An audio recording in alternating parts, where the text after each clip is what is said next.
How can change the dash pattern in Photoshop?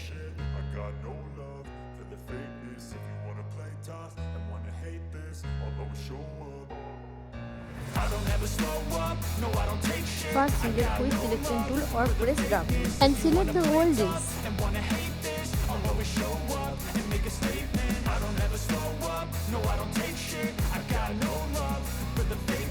Then press Ctrl Z for new layer.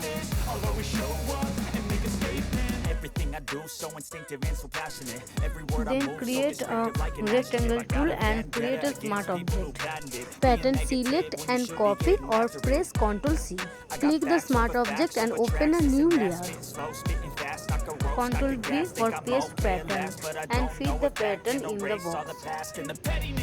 A reflection of the emptiness, hilarious. You think you're worth my time, you're delirious, mysterious, because you hide behind a fake exterior, inferior. You know I'll always be a bit superior. Then Ctrl S for save. This ain't no humble brag. I want you to now create a clipping marks in the dash layer.